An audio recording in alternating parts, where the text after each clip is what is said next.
Wyatt. My super producer, Nyron Sanders, is also in the building this morning. But it's Monday. I hope you guys had a wonderful week. And there's a lot to talk about. Some stuff you probably already could feel like we're going to talk about, but we're going to talk about it. But it's Monday. It's been a long weekend. Most of you know that I have a godson. And this weekend, April 6th, was his fourth birthday.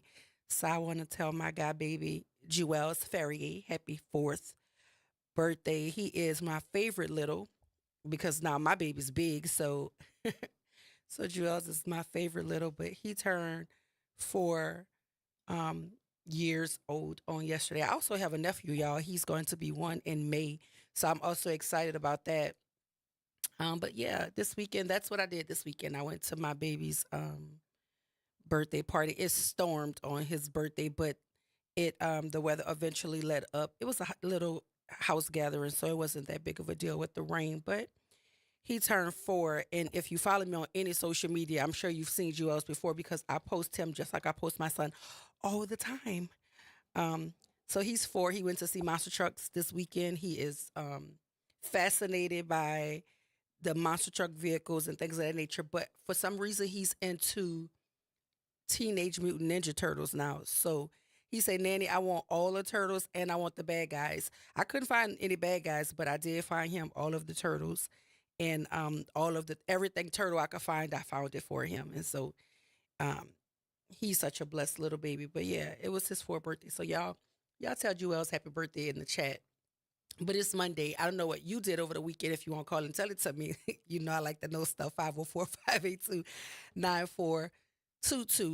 But there's a story that I wanted to start the show talking about, because it is the personification of everything that is wrong with this country, in my opinion. It tells you that though we believe we come far, we've not gone far enough, because anytime there is an incident where race is juxtaposed, we always get what we're getting. And it's like the facts of the case never really matter, because folk are going to take sides based on race. And I think that oftentimes we are conditioned to our belief system. But this case involves 2 young men. Um, One of them is deceased.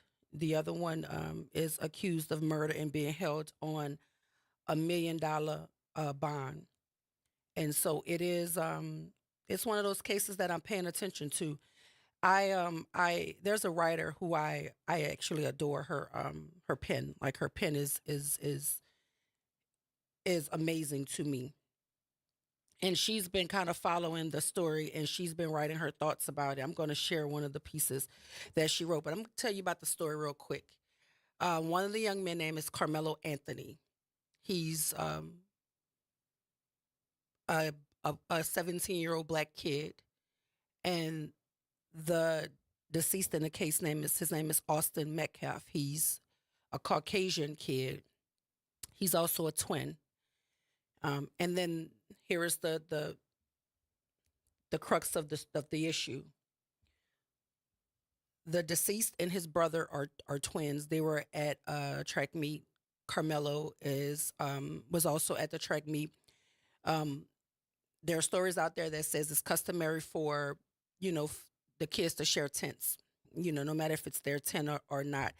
And as the mother of a son who runs track, I know that to be absolutely true. I mean, nobody cares.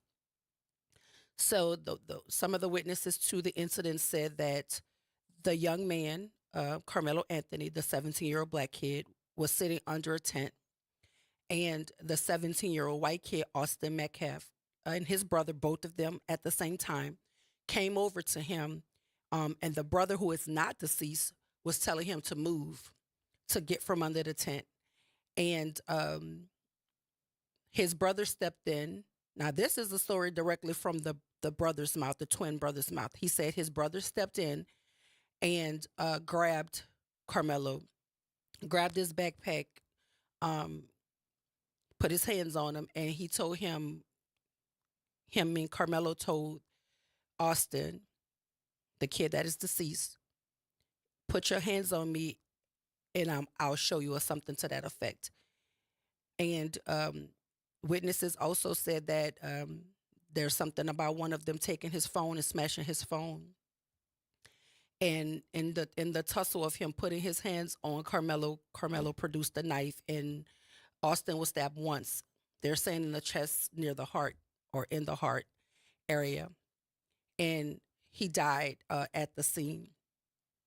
Well, here's what the article says. So that's just the synopsis that's gone all around social media, and also the. And I don't know why the father allowed his son to be interviewed by the media in the immediate aftermath of this. I don't even know why the media wanted to talk to this young man. I have absolutely no idea why that was allowed. Um, but if he was mine, that wouldn't have happened, because his version of events puts his brother in a position of being the aggressor. But he's in the comments saying, I don't know if he caught himself. I don't know if somebody was on the other side of the camera telling him something. But in the moment of him talking, he caught himself and said, well, that's all I'm going to say about that, because, whatever the case may be.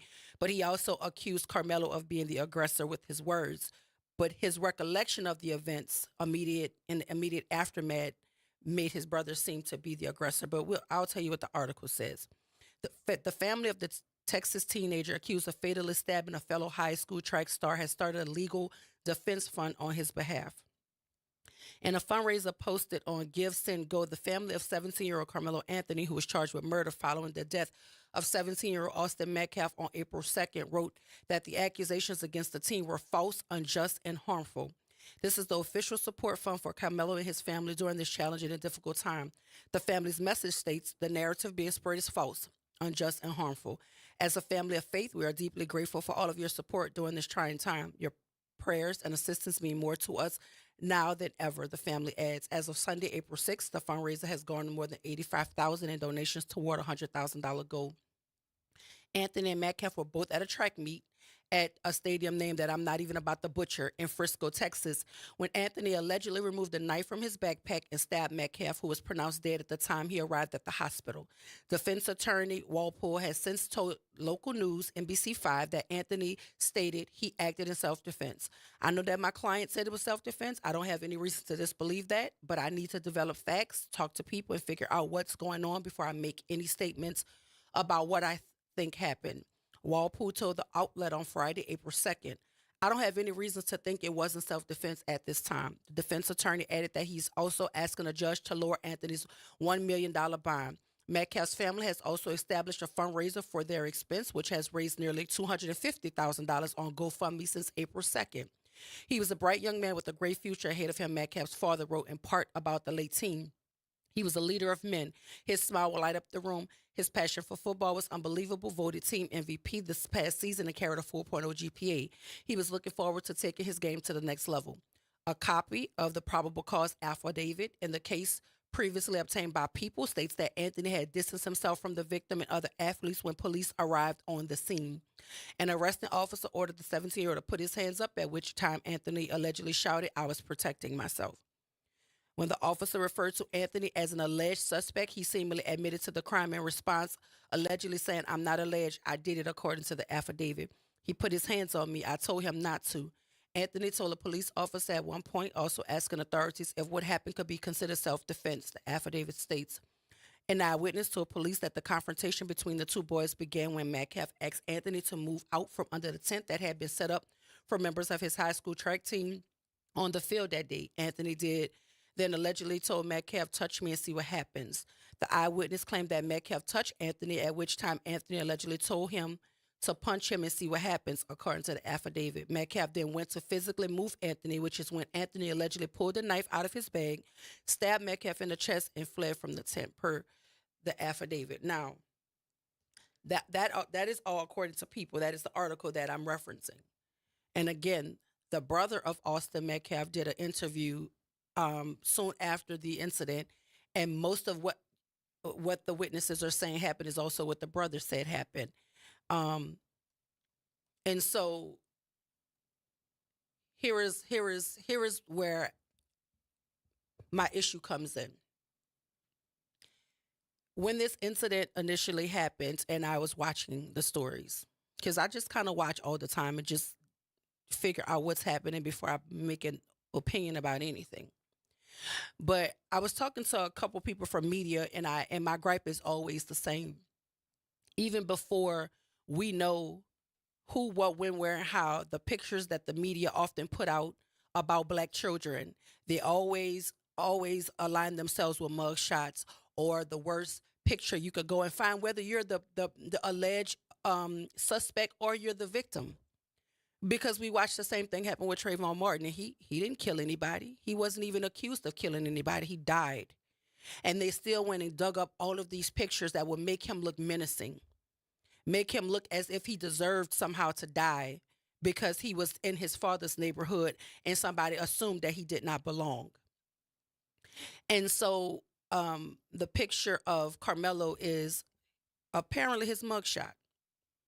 And at first, that was the only picture that we were able to see until the other side of the story started to come out, not by the media, because even with the information from the 30 plus people who witnessed it, or all of the people who came to speak up for this kid, they didn't alter the story. They didn't put out a different picture. The side that was trying to say, well, no, this is what really happened. That's when you started to see pictures of Carmelo that made him look um, like the young man that they were portraying him to be. He also carries a 4.0 GPA. He's also a star athlete at his school.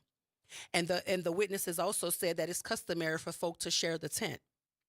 So why is it that if he wasn't supposed to be under the tent, why wasn't somebody of authority, meaning like the owner of the tent, the coach of the team, the equipment manager, somebody who has some sort of right to accost or to walk up on or to ask a person who they believe is trespassing to move? Why was that not the answer? And then you start to hear these stories about the twins being bullies, right? And then you start to see the posts being generated around. There's one post allegedly that shows the comment attributed to one of the Metcalf brothers talking about um the track meet and who they alleged to refer to as monkeys, you know, coming around their area, sitting under their tent. But that's alleged, because I don't believe most of anything on social media.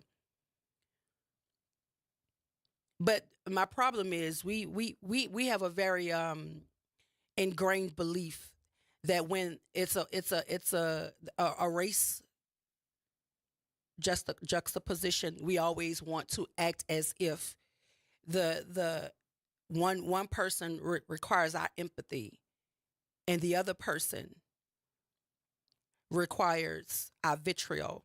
And it's not just white folk that do that. I see a whole bunch of black folk talking about this kid as if they were there, as if they know what happened, as if they know if he felt like he was fearing for his safety or not. But that's something that you need to evaluate within yourself. If that is your first reaction when you have zero facts, when you don't know anything that's going on. Because there are so many questions that I have. You know, especially when I hear a child is a straight A student, a stellar athlete, has never been in any sort of trouble, and then they're carrying a weapon at a track meet. That's a question like, why? Why? Because we do know our boys, particularly boys, don't ever want you to know that anybody's bullying them. That's not something you come home as a 17-year-old black boy and tell your black daddy and your black mama. You find that hard to do because, like, what? What do you mean bullying you?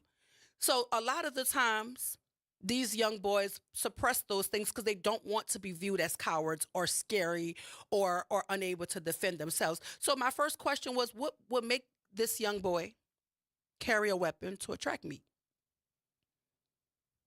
That's because I mean, things just don't align. Certain things you expect to be an ingredient, and the GPA you have, the disciplinary jacket that you don't have, the fact that you're into sports and you're really good at it. I'm trying to figure out, how does that ingredient get into your recipe? That's what I'm trying to figure out. Why is that happening? But then you see the picture of the young man who died, and rightfully so. You're supposed to pay respect to the deceased. We don't know what the facts are yet, but you went and found a very nice picture of him though, and you put it because you don't know any facts. What happened to innocent until proven guilty? That's the mantra we stand on, but that's not the mantra that we follow.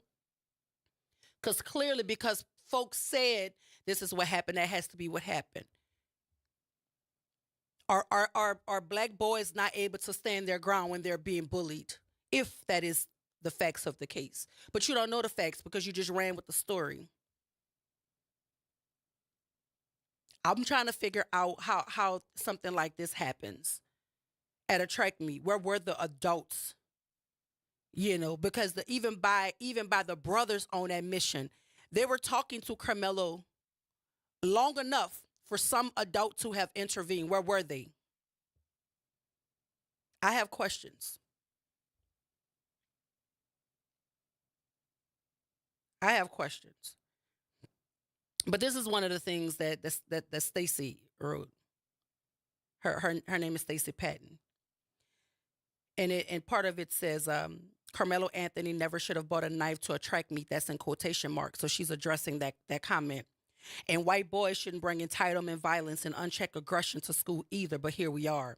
This isn't really about a knife. It's about survival. It's about a black teenager navigating a world that has proven time and time again that nobody will protect him. Not teachers, not coaches, not administrators, not police. Certainly not the media.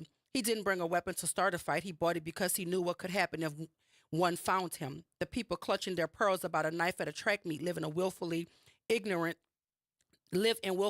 of what black kids endure just to keep through the day. You're mad about the tool he bought, but silent about the threats he bought it for. You're more outraged by his defense than by the violence that made it necessary. Did you ask what kind of environment makes a black boy feel so unsafe that he thinks a blade is his only backup? Did you ask what it's like to show up to school every day knowing someone might call you a racial slur, put their hands on you, or treat you like you don't belong? Or are you only asking these questions to reinforce the idea that black kids should be perfect, passive, and preferably dead? Be honest. What you really mean is Carmelo Anthony shouldn't have been prepared to protect himself, and that's exactly the problem.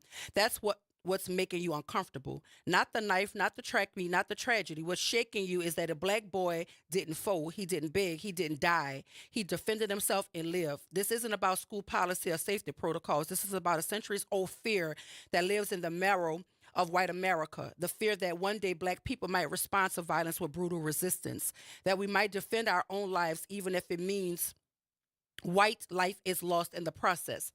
That's just a brief part of it, right? I'll tell you the rest, but we got to go to break because I have to pay bills. But those are the questions, right? I'm trying to understand how we get here. How do people feel so entitled that they can come and tell you to move from underneath something that doesn't even belong to them? If you really wanted him gone, go ask the person who the tent belongs to and say, wait, is he supposed to be here? Can you ask him to move? Whatever the case may be. But what gives you the right? That's my question. And why is it that black children are always often looked at?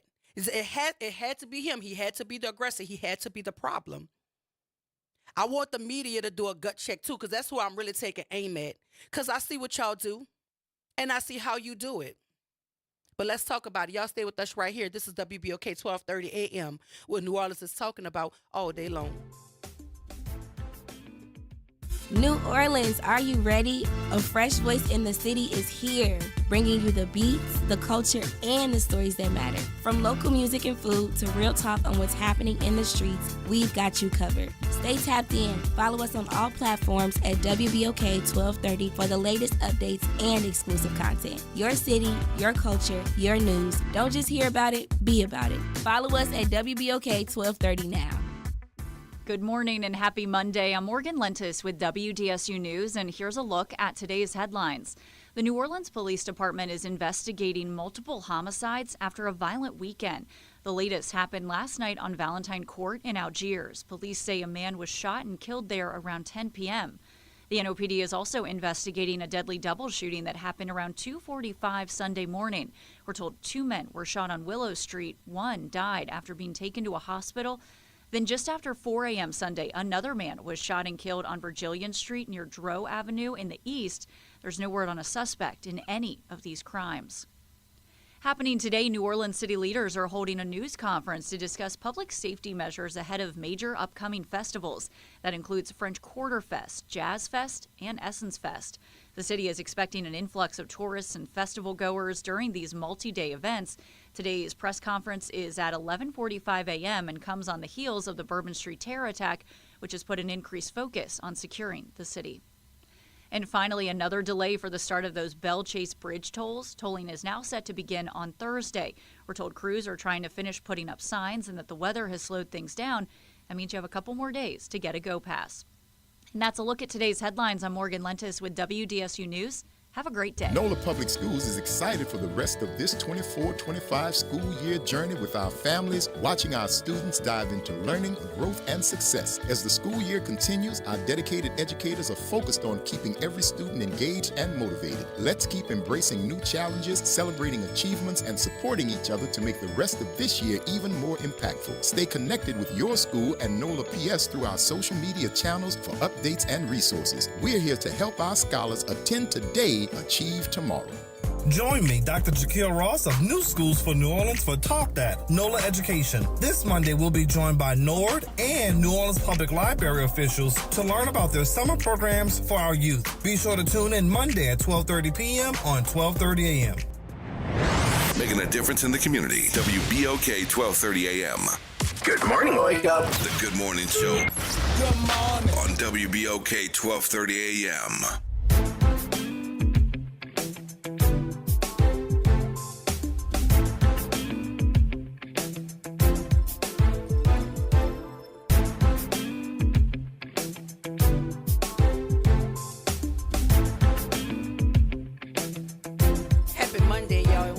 To the Good Morning Show. I'm your host, Dr. Ashanta White. Shout out to my producer, Nara Sanders. If you're just joining us, we were in conversation about this case that is taking place out in Frisco, Texas. It is about a 17-year-old Carmelo Anthony who is alleged to have stabbed to death 17-year-old Austin Metcalf at a track meet in Texas. And so we were having the conversation. And if you want to join the conversation, it's 504-582-9422. Good morning, Pop. How are you? Welcome to the Good Morning Show. Oh, good morning, Dr. Wise. How are you doing? I'm good. How are you? I'm doing wonderful. Doc, it's very hard to comment on something of that nature. In the words of the late Rodney King, why can't we all get along? Two young lives is involved in that. One is living and one is dead. So it is very, very difficult to comment on those kind of things. Doc, I really don't know what you can really say about it. And I know you're much more knowledgeable than I am. So you could comment on it. But to me, just a sad situation anytime you see two young people like that. One is gone and the other one's still alive. And his life is not going to be the same. So that's the way I look at that. Yeah. Yeah, it's a tough situation. I just think that it's important to talk about in the angle that I am absolutely taking aim at is the way that the media always puts these stories out there to kind of to skew the facts of the case. And that's where I have the issue. If you're going to tell a story, just tell it. And tell it based on what the witnesses. There's over 30 children witnessed this incident. They interviewed the brother of the deceased. And even in the commentary that the brother made, it does not say that Carmelo approached the deceased. It does not say that he went to antagonize him. As you know, people are putting their opinions on it. It says he was sitting under a tent, and they came to him, both of the brothers, asking him to move. you know. And so he Well, touched him and he said, touch me again and I'm gonna show you. So it's like you don't have that right. If the tent doesn't belong to you, he's not doing anybody anything and you feel so strongly about it, go and talk to an adult and have somebody that owns the tent or is responsible for the tent to make the decision. But why do you take it upon yourself? Because he wasn't on the track team, so the tent didn't belong to him either. So what's the issue here? I don't know, but we're talking about it. Doc, who are you saying? Are you saying what is wrong? I'm trying to understand. What I'm saying is the young man Carmelo was sitting under a tent that allegedly did not belong to him. What I'm saying is the young man, the Metcalf twin, both of the twins came over to Carmelo asking him to move from underneath a tent that didn't belong to them either. So what I believe is happening is the Metcalf twins felt like because the tent was a tent for their school that they had the right to ask him to move. But you don't put your hands on him. If you ask him to move and he did not move, you don't then escalate it to physicality. Don't touch him. Go and find somebody and ask them to ask him to move if that is such a problem. But it seems to me that if he was sitting there and no adult said anything to him, nobody asked him to move other than the brothers, then it wasn't an issue. They made it an issue. So my issue is, let's talk about the case in terms of what took place, but don't add things to it to make it seem as if this kid went there to distract me, intending to do violence to anybody. So that was my question. Why did he feel the need to have this weapon on him at a track meet? Yeah. Right? So that's where the question starts. That is a question. Yeah, that's a question. Why did he feel that Yeah. need? You know, when by all accounts, everybody that's talking about the kid is saying that he's not a violent kid. He's not. He doesn't have a disciplinary record at school. He has a 4.0 GPA. He's an athlete, just like they were saying about the deceased, but they did not say that in the story about the kid accused of the crime. They said that about the victim, though. And so when we talk about the situation, we have to talk about it to arrive at how something like this took place and why did it happen. You know, because again, I don't have any right to ask you, Pop, to move from anything that doesn't belong to me. I don't have that right. Well, Doc, the way it looks at this point, you are one young man is dead, Yes. and the other young man's life could possibly be ruined. That's the way it stands at this time. Yes. So I appreciate your call, Pop. We're going to keep talking about it. Keep All listening. right, thank you very much. Appreciate Doc. you. Listen, I want to be very, very clear. I do not condone violence on any level.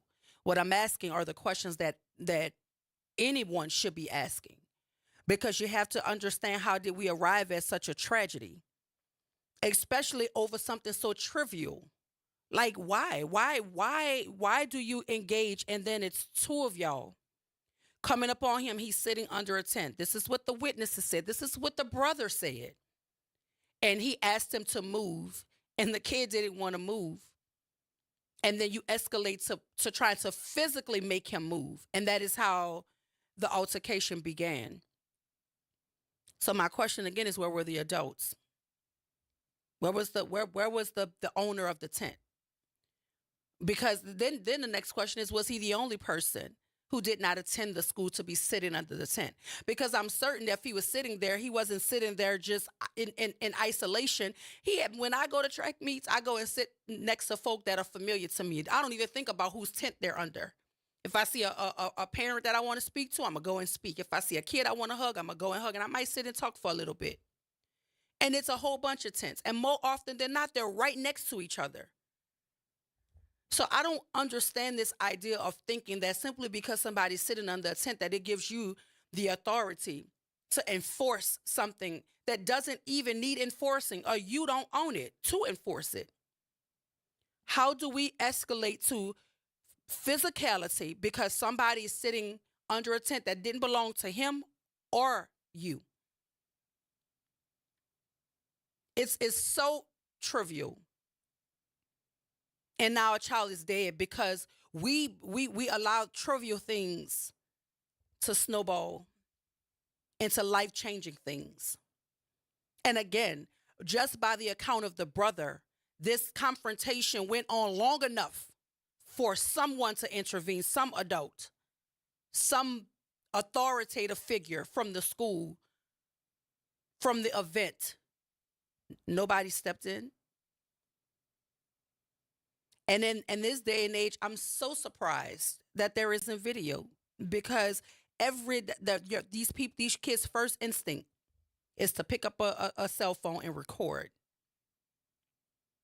I would not be surprised if there's video out there that we need to be able to see. Because there's always three sides to every story. Every last one of them. And all we looking for is the third side, which is the truth. What actually happened? Because though I do not believe in anybody dying for something so trivial, it's so senseless. I also want to understand, how did we arrive here? And our children who look like you and I, not able to defend themselves, not able to stand their ground. I need to know what happened here, because that's my question. I've told y'all this story on this air before, and I'll say it again. I can remember being a principal at a school here in the city. And I could remember a student of mine being bullied. And I could remember day in and day out sitting in the cafeteria talking to him about strategies and ways to try to work through this. And I'm talking about both of the boys. Both of the boys. And you believe it or not, it was over a belt. Both of the boys. But one of them was way more aggressive than the other one. And the one that wasn't aggressive was the one I could always talk to. He would always tell me, Miss Wyatt, this is what it is, because he was scared. I knew he was scared. He didn't have to tell me. I saw it on him.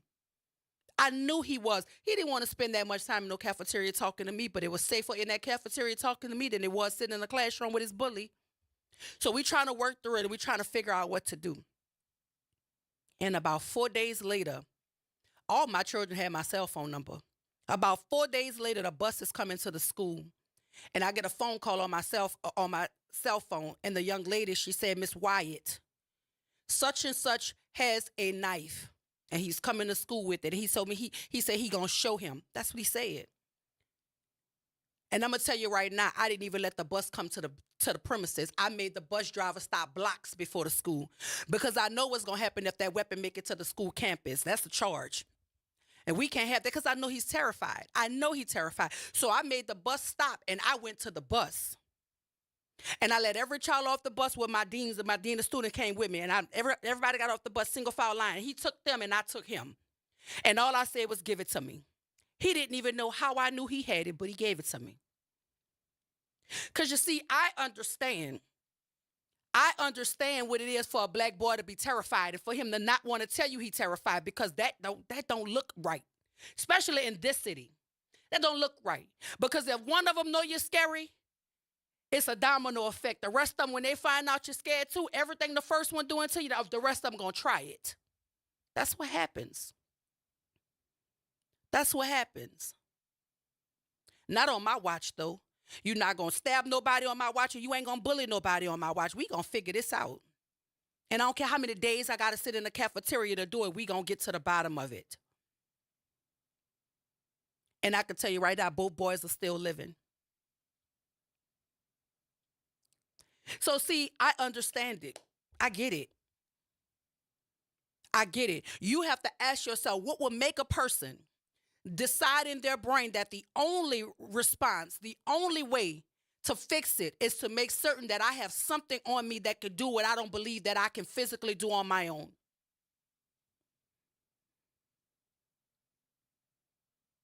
But bullying is contagious. I'm telling you this. Especially, you don't get to say the words I'm afraid. No, not when the world think you're supposed to be violent and vicious, as if that's a trait that is synonymous with just black boys. You don't get to say, as a young man, no matter what color you are, ethnicity you are, as a young man, you walk around here talking about you're scared of what? That's what everybody gonna be asking you. Like you don't get to, you're not human. You don't get to feel things. But I can tell you one thing. The schools in Texas look like universities. You can't have one person bullying you and 1900 of them watching you be bullied. Because 4, 5 of them are gonna believe if he bullied him and he got what he wanted from him, I could take it from him too. So where is the line gonna be drawn? Where's it gonna stop? That will be the question. I need y'all to call. And now, I don't know if the phones are ringing, but the line is 504-582-9422.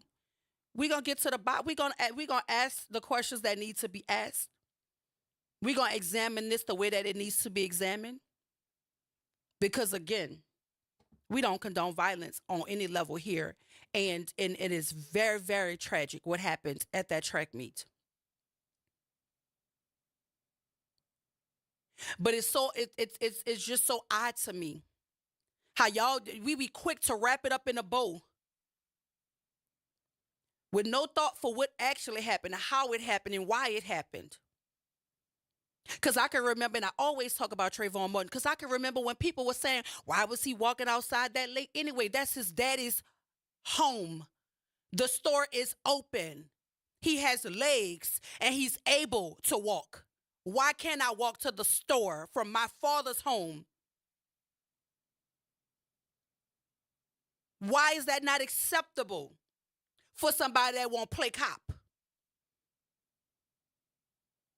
I can remember them saying if he would have just listened, what did he have to listen to? That wasn't an authoritative figure. He wasn't the police. He wasn't his father. Who was he to listen to? And then you can listen to the noise because it was on a recording. You can hear this child running for his life, fighting for his life. And people still say, well, if he would have just complied, if he would have been walking out there that late, why couldn't he wait to go to the store? You get all kind of reasons to justify the taking of his life.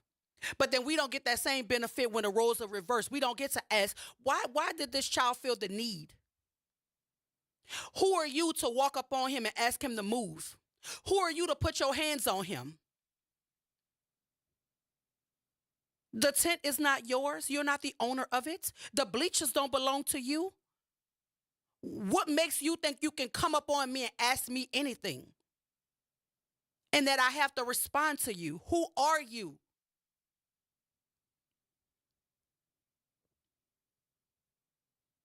It's something about bullying that bothers me, because I tell y'all all the time, and I said it right here, I don't punch down. To me, that's bullying. When you know that you could punch down, and more often than not, the person who you're punching down to can't adequately defend themselves. You're fighting below your weight class. I think it's bullying. And then it's two of y'all walking up on this kid.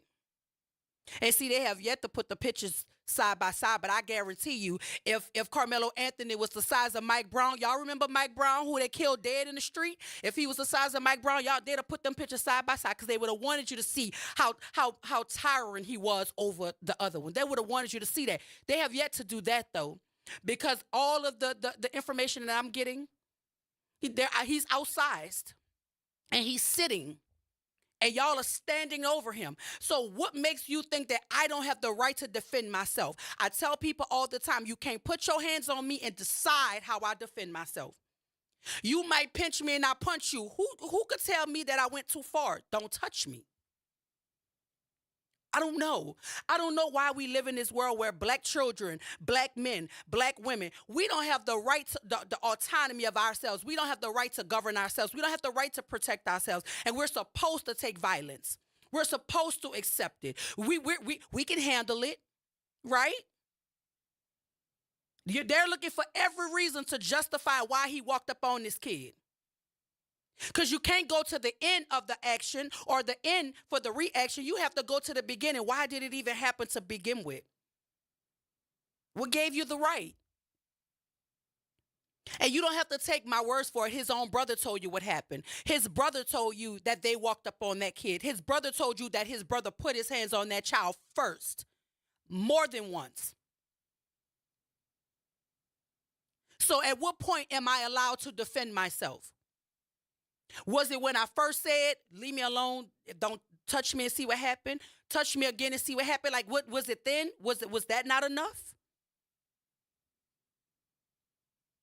Somebody have to help me understand, why is it that there's always some sort of justification for violence against black bodies? Why? All he had to do was get up and move. No, he didn't have to move. That tent wasn't his. And then I even saw a comment that said, what happened to fighting? Why did he have to pull a knife out? What happened to just fighting?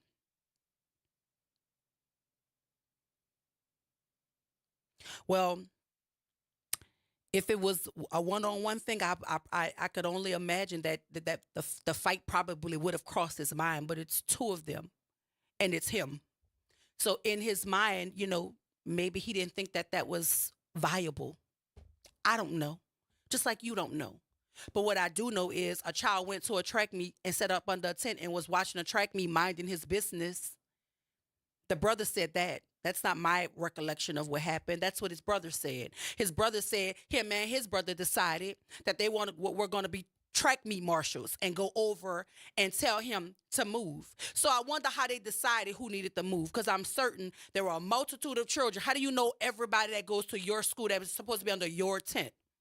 Or did you just see the black boy and you was like, oh, he don't belong there? Certainly he doesn't belong under this tent. I have questions and I often look for answers. And if you want to join the conversation, we're going to do so on the other side. The number is 504-582-9422. Y'all stay with us. We're going to take a quick break, pay a couple bills, right? But when we come back, we're going to keep talking about it. Because to me, the media has a responsibility. WBOK 1230 AM, what New Orleans is talking about all day long.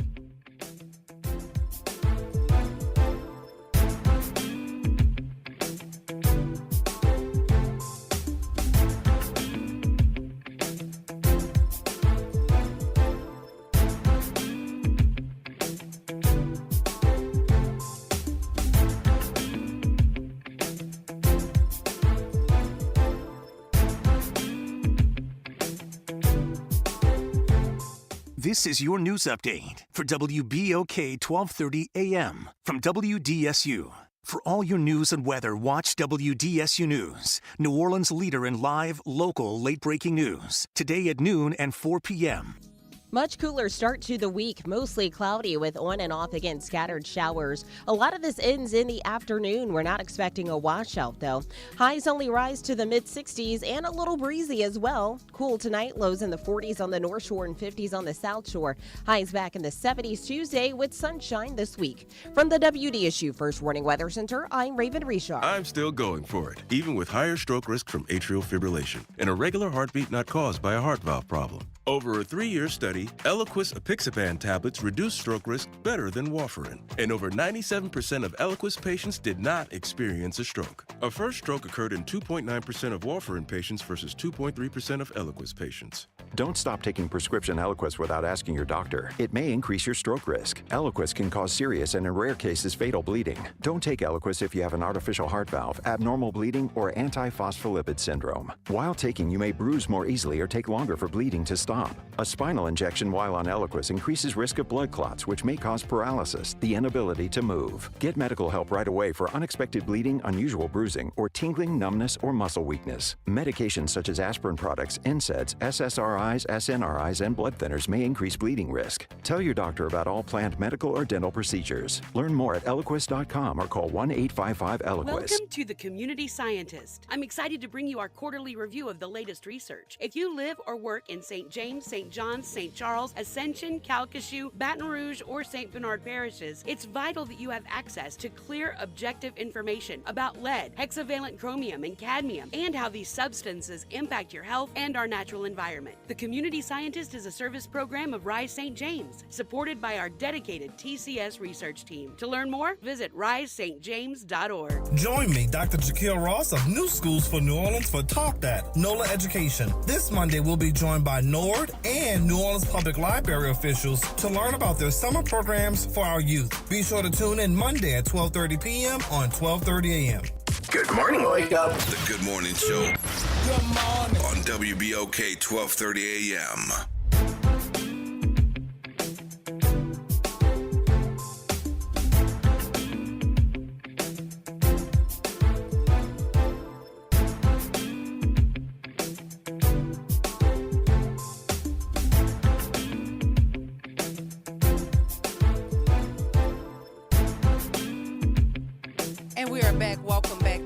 Morning show. Happy Monday, everybody. We're going to go straight to the phone lines. Good morning, Ken. Welcome to the Good Morning Show. Good morning, Doc. How you doing? I'm good. How are you? All right. You know, it's funny. I saw this story come over the wire, and I just saw the headline. I didn't pay a lot of attention to it, but listening to you, and fill me in with a few things, because and I'll ask those in a second, but let me tell you just my impressions from what you said and what I see. The school had to have been aware of this. First things first, stop sending your black children to these white schools, especially, I don't know, what state did this happen in? Help me out. Texas. Oh, yeah. So you sent your kid to a white prep school because the white man's ice is colder. We are lucky because we do have St. Aug. Yes, I am a graduate. I make no bones about that.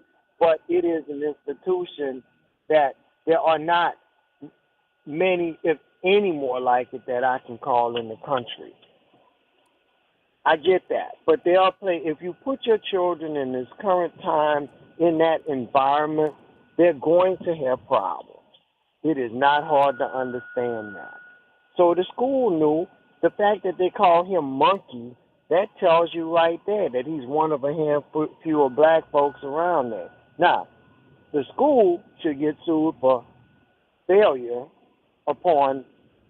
to exercise proper supervision, because there should have been coaches, somebody out there. And who's to say that they weren't out there? Who's to say that they did not stop this and let this go on? You know, there's a lot to that. One. And two, the other part is, when you look at this, we have to remember that when you get a George Zimmerman type and those sort of things like you were talking about, our situations have to be very, very clear-cut.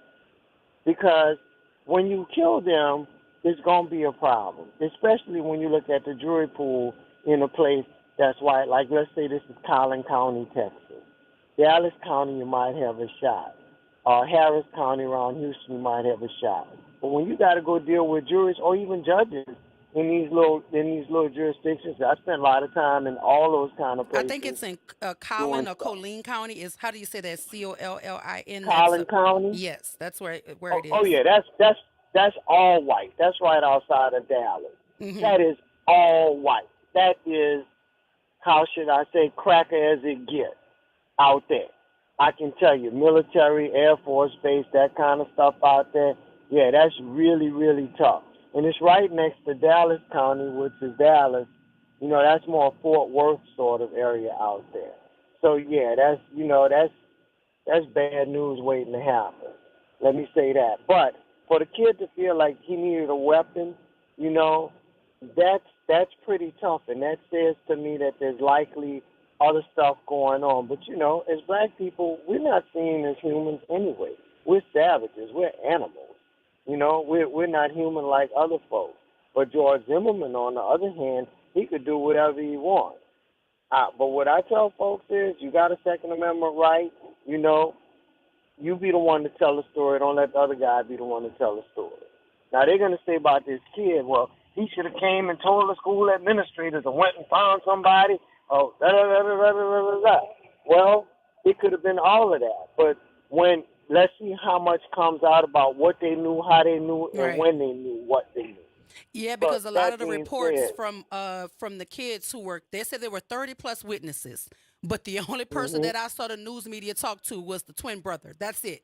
And the father. I didn't see any more information, but there were 30 plus witnesses, and several of those children said that these boys were known bullies. That's what they're saying. So I don't know. I don't live in that county, but what I want to do is just get the full picture of how something like this could happen.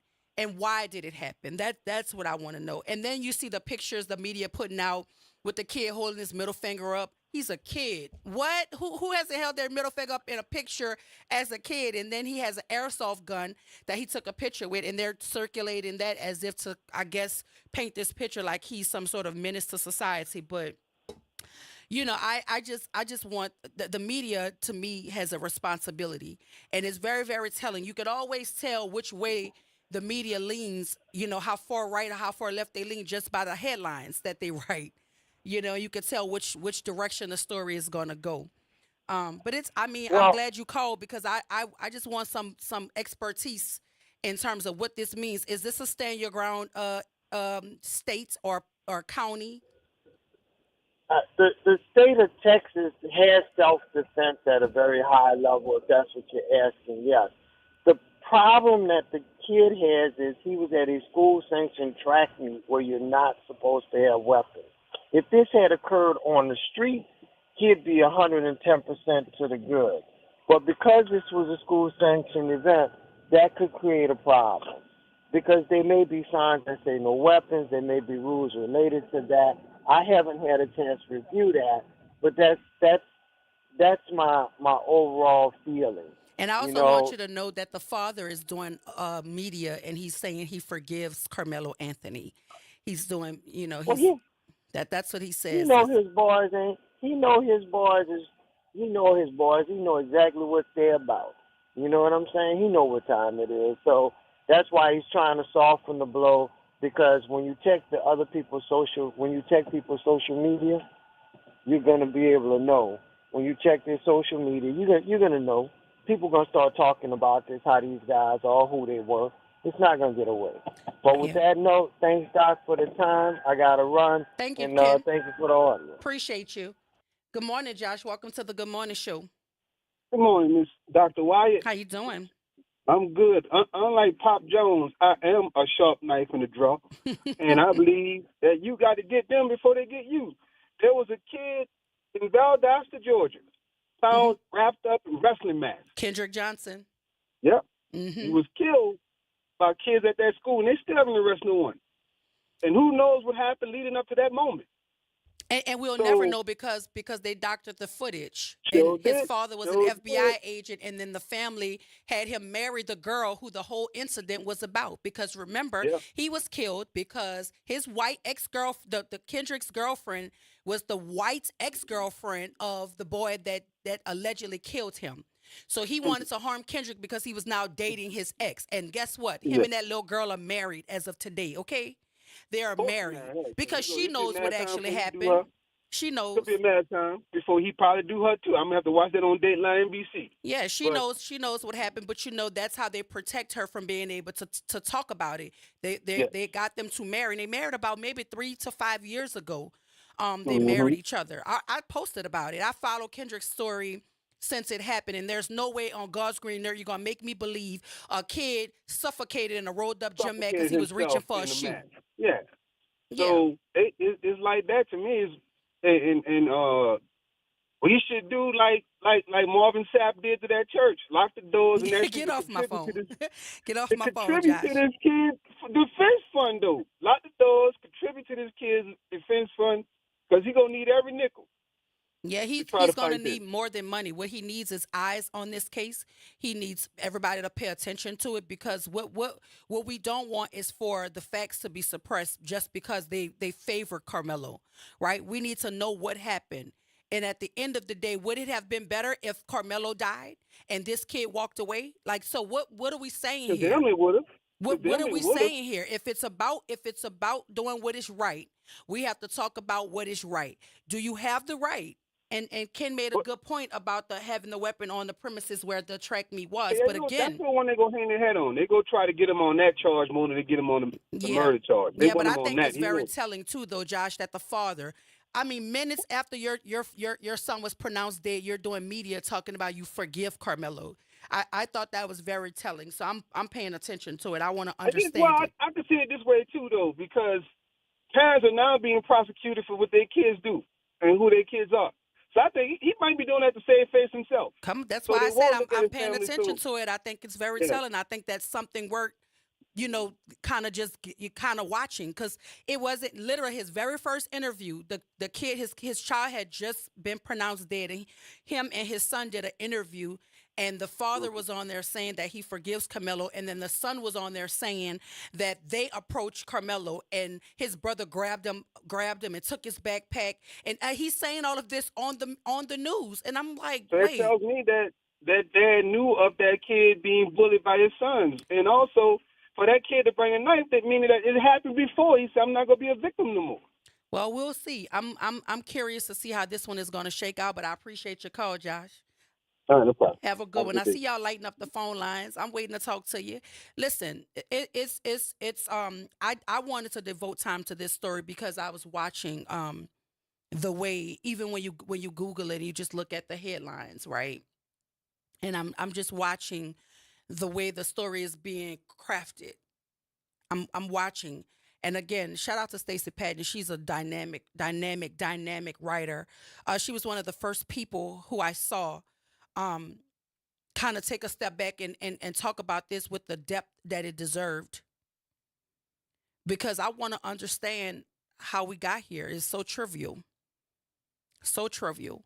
But again, lived experiences are important. And that's why I try to tell everybody, unless you understand, unless you have some sort of buy-in to what that feels like to be bullied or to have witnessed bullying or to had to intervene with bullying, you don't understand the complexities of it, especially for boys, particularly black boys. Nobody wants to be victimized. Nobody wants to feel like a coward. Nobody wants to feel like every time they step out, somebody's infringing upon their existence. Nobody wants to feel that way. But I just wanted to talk about it because that's what we do here. We talk about it. I got to go to break, y'all. But when we come back, it's all kind of things happening. I'm hearing that New Orleans is stopping local vendors from making money with this selective enforcement. I'm hearing there's an NOPD officer that was acquitted of rape charges. All kinds of things going on in the news. Y'all stay with us, WBOK 1230 AM, what New Orleans is talking about all day long.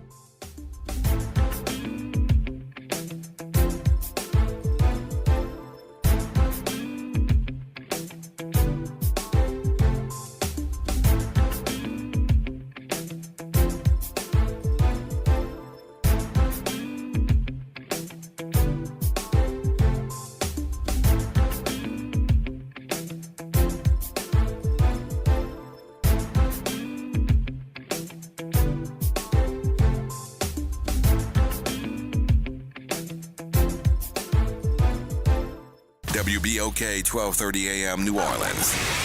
Home of the Good Morning Show, 7 to 9 a.m. weekdays. This news report is brought to you by New Schools for New Orleans.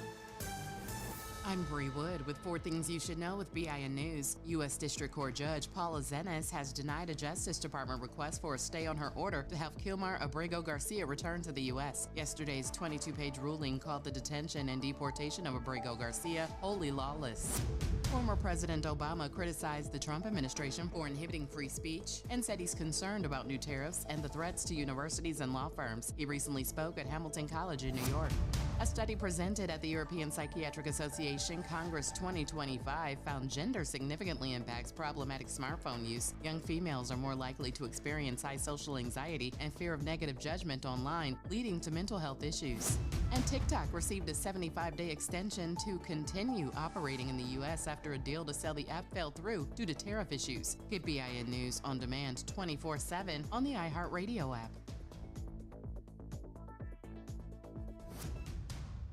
New Schools for New Orleans is committed to celebrating the hardworking teachers of New Orleans Public Schools. Join us at the 4th Annual NOLA Teacher Fest, sponsored by the All-State Sugar Bowl New Orleans Teacher Community. The NOLA Teacher Fest is happening Friday, May 2nd at Champion Square from 4 to 7 p.m. The fest is open to teachers, paraprofessionals, deans, coaches, counselors, and other school support staff. Visit our website to learn more and RSVP, www.newschoolsforneworleans.org. Good morning, Wake Up. The Good Morning Show. Good morning. On WBOK 1230 AM.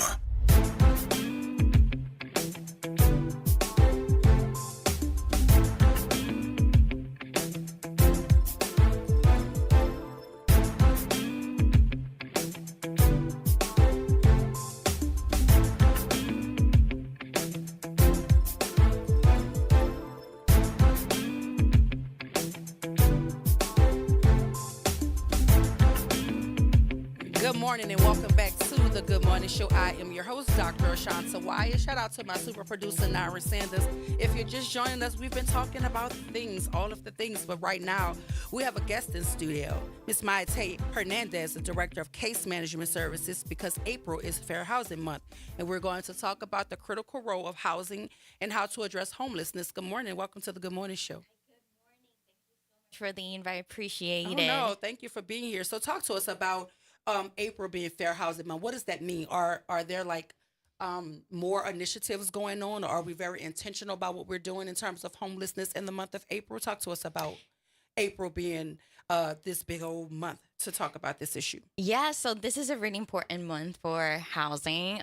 This commemorates April 11 from 1968, when Fair Housing Act was passed as part of Title 8 of the Civil Rights Act. So what we do, what this Fair Housing Act does is protects against discrimination regarding renting, buying, or even securing financial options for individuals and tenants. It protects against any sort of discrimination regarding on race, religion, sex, nation of origin, income, family status, and disability. So it's more to provide access to fair and affordable housing. So this month, we take it as a celebration, but also as a time to focus on the progress that we have done, but also the needs that we still have. We use this month to educate and advocate for more fair policies and for ensuring that the laws are in place and we can continue providing safe and affordable access to housing. So talk to us about the Travelers Aid Society. What does Travelers Aid Society of Greater New Orleans do? Yeah, so we are a nonprofit organization and we provide services and support to homeless individuals. We actually have been around for 116 years. We started as a way to protect women and girls from organized vice, but throughout the years we have evolved. Still, our mission is working towards ending homelessness, and our vision is a New Orleans where everyone has a safe place to call home. For that, we have a couple of different programs in place where we start from helping individuals who are outside in a place that's not meant for habitation, a street, a park, cars, individuals that are in shelters, and helping them navigate in them towards improving the quality of the life, whatever that means. If that means housing, if that means treatment, if that means employment, we're there to assist them. And we have a couple different programs. We have an outreach program where we have dedicated case managers that they go outside and they meet individuals wherever they are at, emotionally, physically, and psychologically as well. And we bring those services to them. We help them get IDs, birth certificates, get connected to public benefits, SNAP, Medicaid, and we start the housing navigation process. We have another program that's called Coordinated Entry for those individuals that are a bit more self-sufficient, where we're in different places in the community and they can come to us and our case managers there help them complete and navigate that process of housing. We have a LEAD program, that's a law enforcement assisted diversion program, program where we help individuals who have frequent interactions with the law by providing intensive case management services so that we can help them be less involved with the criminal justice system and getting them in touch with more services and support that they need. We also have housing programs. We have a permanent supportive housing program and a rapid rehousing program. So these two programs are vital in the work that we do. What we do here is we provide rental assistance support and intensive case management services. And the rapid is for 12 to 24 months. And the permanent supportive housing is until the person is capable to graduate the programs. And what we do is that we provide them with the tools that they need for self-sufficiency. Sometimes it's needed a bit of rental support, but that intensive case management services is very vital to what we do. So here's my question. I heard you say something about LEAD, Yes. some law enforcement assistance. So here's my thing. I believe when folk come into contact with law enforcement, especially those of us who experience homelessness, right? I don't think that homelessness should be criminalized. No. Is there a way that law enforcement is your agency someone that law enforcement can reach out to as opposed to arresting folk simply because they're homeless? Yes, that's the whole idea. We are against criminalizing homelessness. So what we do in this program, law enforcement assisted diversion program, what we do is a pre-arrest diversion. We have connection with different law enforcement agencies, different precincts, and whenever there's a situation for a possible arrest based on a low-level nonviolent crime, we interfere. We provide and we offer our services so that this person doesn't have to go through this whole criminal involvement system and instead collaborate and work with us. Because what we've seen is that there's a need. And what we want to do is provide for those needs so that then we don't have to enter this punitive and punishment system. And so for the listening audience, I mean, it sounds like it's self-explanatory, but fair housing. Some folk who are listening may not actually know what that means. What does it mean in terms of fair housing, particularly to those populations of folk who are unhoused or housing insufficient? What does fair housing look like? Yeah, so what that means is that you're protected against discrimination and retaliation for your race or your gender, your sex, your income level, your family status. That means that a landlord cannot discriminate against you because you have children or because you have a disability. That means that an advertisement cannot have any discriminatory imagery. That means that a mortgage lender cannot provide less favorable terms for you just because of your nation of origin. So what are in your view, what are the most urgent changes needed to ensure fair housing for all? And how can organizations like Travelers Aid advocate for such changes? Yeah, so we continue our process of advocacy. Actually, this May 1st, we're going to go to Baton Rouge to continue our voicing efforts for fair housing. So one of the things that we have to do is more ensuring that landlords are aware of the laws, because there might be a situation where they can state, oh, we're not going to rent it to you just based on some other action where in fact is some sort of discrimination. So just more voicing out and educating individuals that they have this right. They have a right for safe and affordable housing and they cannot be discriminated against. So here's my question, and it may be something, if you can't answer it, that's fine. We can go to the next question. But when we're talking about like the state of this country and they're moving away from diversity, equity, and inclusive programming, has your organization, the Travelers Aid Society of Greater New Orleans, has that been affected by any of the rollbacks of diversity, equity, and inclusion, particularly in the housing market? Yeah, so our focus, diversity, equity, and inclusion. And we continue to work towards that. We haven't been directly affected towards that. It still hasn't gotten to us, but we will continue our work towards providing services to the unhoused individuals, providing wraparound holistic services based on compassion and empathy. Yeah, because when I heard you say you can't be discriminated against because of race or sexual orientation, all of those things, I immediately thought about diversity, equity, and inclusion, right? Yes. And I know that there's an all-out attack on it, and they're using algorithms to decide, which programmings lose funding. And so something as trivial as the word race, if it's stripped from the algorithm strips it, then you might not be able to benefit from funding dollars and things of that nature. So that's why I was asking. Yeah. Because the work sounds extremely important, but I do know what we're currently dealing with the current administration. So I just wanted to, of course, to ask that. But how does Travelers Aid support individuals experiencing homelessness and work toward breaking the cycle of homelessness? Yeah, so we provide a whole bunch of services based on evidence-based housing first model. So that means that we believe that housing is a basic right and fundamental for someone's stability. It's a quality of life issue. Yep. Yes. Yeah. It works around safety. Individuals that are unhoused, their mind goes into survival mode. What am I going to eat today? Where am I going to have a safe place to sleep tonight? So we use this housing first model to base our work on. And what that means is that we first work to our housing navigation so that an individual has a safe place to then work on other issues. And can you speak to this idea? Because there's a lot of stigma around homelessness, right? But more often than not, the homeless folk are not folk who are unemployed. They may be underemployed, but they're working and they're doing the best they can, and they still can't afford affordable housing. And so that's, to me, a fallacy in a lot of the arguments. Folk just assume that people who are living out on the street, is because they're unemployed or they're not trying to do anything to better themselves. More often than not, they are working. Yes. And they're trying to make the ends meet.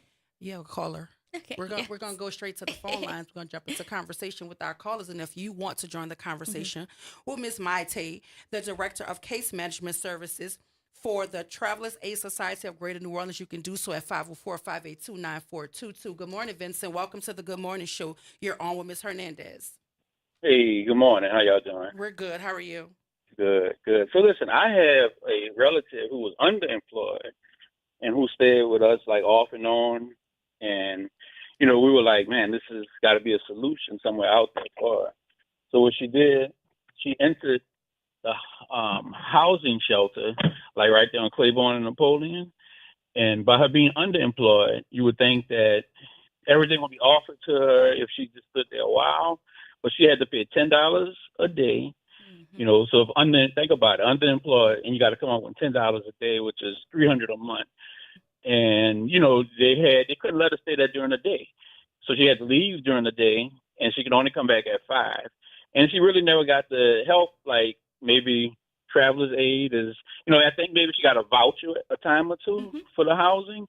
But there's somewhere along the line is broken. Like your program may be excellent, but the chain is not complete. The chain is broken somewhere. Because once you're in a housing, like shelter or whatever, there's like a disconnect, and people are not really getting the service that you would think if they put themselves in those environments, with the homeless and unhoused, I should say. So I just want to know where is there a way that Travelers Aid can look into the actual link of all the steps before someone just comes to you to get one piece of the puzzle? Because I think the entire thing is somewhere along the line broken up. Yes, well, thank you, Mr. Vincent. I appreciate the call. Just first touching base on the different shelter systems that we do have. There's different shelter providers, and they all have different requirements. The city's based on the low barrier shelter, which that one doesn't have a monetary requirement or any pre-qualifying conditions for that to stay. The process of getting housing, it's a very long and complex process, and there's a lot of moving pieces in this process. There's also a lot of different agencies that work in collaboration, and there might be a few slips in the cracks there.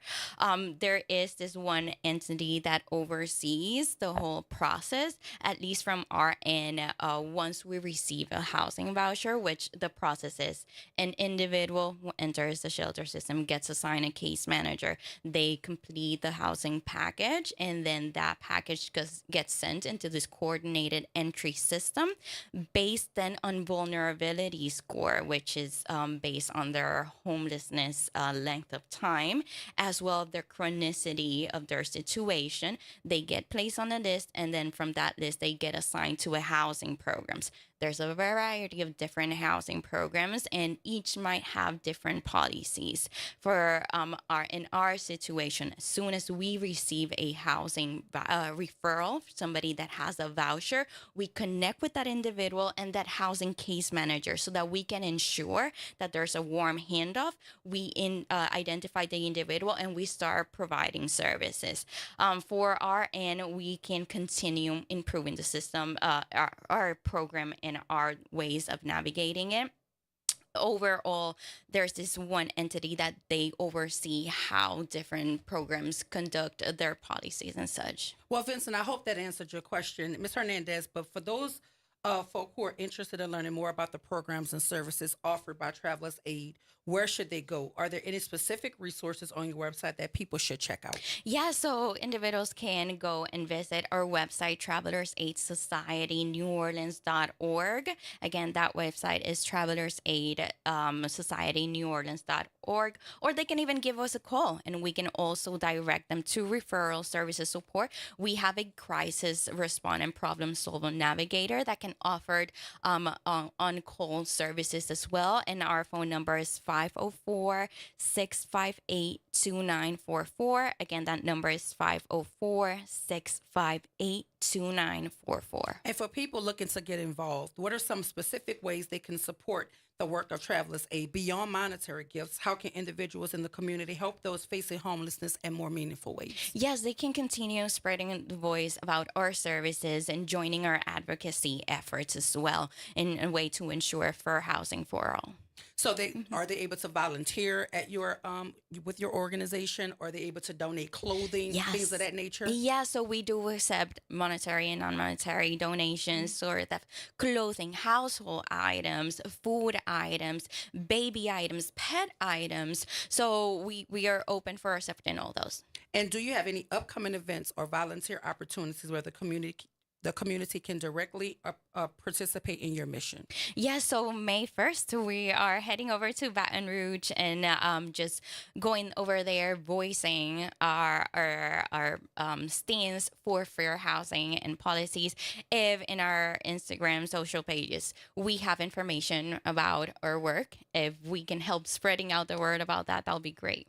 So that's May 1st. May 1st. So after May 1st, you can come back and give us a little rundown of how that went. And if you're still in need of any sort of services or volunteerism or any donations, you can come right back and get on air and tell us about it. Yes, I would love that. Let's do that. Listen, if you're just joining us, you missed a conversation with Ms. Maite Hernandez, the Director of Case Management Services for Travelers Aid Society of Greater New Orleans. And if you want to get in touch with her, the number again is? Yes, that number is 504-658-2944. Well, thank you for joining us this morning. We had a wonderful conversation. Plenty of valuable information. I'll continue to talk about it as the show goes on, but promise you'll come back, right? Yes. We have to go to break and pay a couple bills, but I want to thank Ms. Maite Hernandez for joining us this morning. She's the Director of Case Management Services for Travelers Aid Society of Greater New Orleans. She's talking about Fair Housing Month, y'all, all April long. It's the critical role of fair housing and addressing homelessness. Y'all stay with us right here, WBOK 1230 AM, what New Orleans is talking about all day long.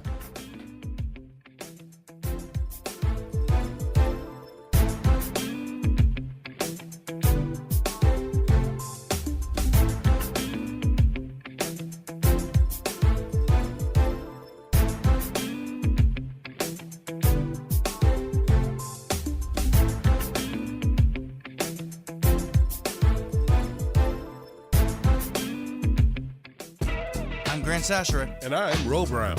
Please join us for the Sports Report Wednesdays and Fridays at 8 p.m. on WBOK. The Sports Report. WBOK 1230 AM.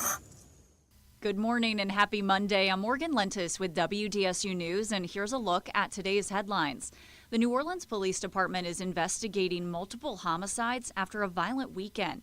The latest happened last night on Valentine Court in Algiers. Police say a man was shot and killed there around 10 p.m. The NOPD is also investigating a deadly double shooting that happened around 2:45 Sunday morning. We're told 2 men were shot on Willow Street. One died after being taken to a hospital. Then just after 4 a.m. Sunday, another man was shot and killed on Virgilian Street near Dro Avenue in the east. There's no word on a suspect in any of these crimes. Happening today, New Orleans city leaders are holding a news conference to discuss public safety measures ahead of major upcoming festivals. That includes French Quarter Fest, Jazz Fest, and Essence Fest. The city is expecting an influx of tourists and festival goers during these multi-day events. Today's press conference is at 11:45 a.m. and comes on the heels of the Bourbon Street terror attack, which has put an increased focus on securing the city. And finally, another delay for the start of those Belle Chase Bridge tolls. Tolling is now set to begin on Thursday. We're told crews are trying to finish putting up signs and that the weather has slowed things down. That means you have a couple more days to get a go pass. And that's a look at today's headlines. I'm Morgan Lentis with WDSU News. Have a great day. NOLA Public Schools is excited for the rest of this 24-25 school year journey with our families, watching our students dive into learning, growth, and success. As the school year continues, our dedicated educators are focused on keeping every student engaged and motivated. Let's keep embracing new challenges, celebrating achievements, and supporting each other to make the rest of this year even more impactful. Stay connected with your school and NOLA PS through our social media channels for updates and resources. We're here to help our scholars attend today, achieve tomorrow. Visit DePaul's new Algiers Health Center at 2801 General de Gaulle Drive to receive primary and preventive care for both adults and children. Services also include behavioral health, imaging, and on-site pharmacy, vision, Medicaid enrollment assistance, and more. For appointments, visit DePaulCommunityHealthCenters.org or call 504-207-3060. Making a difference in the community. WBOK 1230 AM. Good morning, Wake Up. The Good Morning Show. Good morning. On WBOK 1230 AM.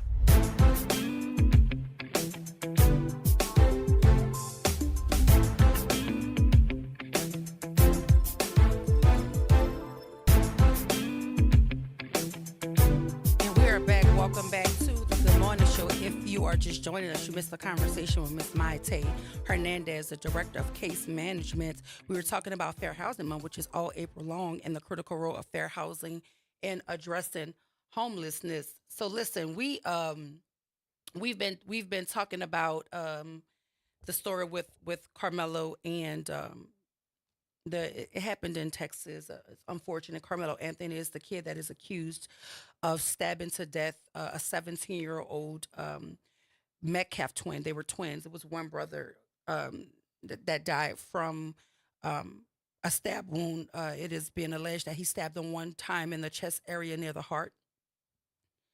And this was after an altercation about him sitting under, a tent. Allegations of a smashed cell phone and a backpack that was taken from Carmelo, which precipitated the altercation between the two boys. And like I said, it's an unfortunate situation. I think it was a very trivial thing to have happened, and that escalated into, unfortunately, the death of one of the young men. I hurt every time I hear about something of this magnitude happening to children. It's always awful, very much always awful. And so our thoughts and prayers go out to the Metcalf family. As I stated on the line with Attorney Ken Jones, the father of the young man is already offering his forgiveness to Carmelo Anthony for allegedly taking the life of his son. And so it's a story, and it's developing, and we want to make certain that we're respectful to it, but we want to talk about it because the reason I decided to talk about it in such depth is because the media's coverage of it is it just doesn't seem full picture, full breadth, full depth of what is happening, and it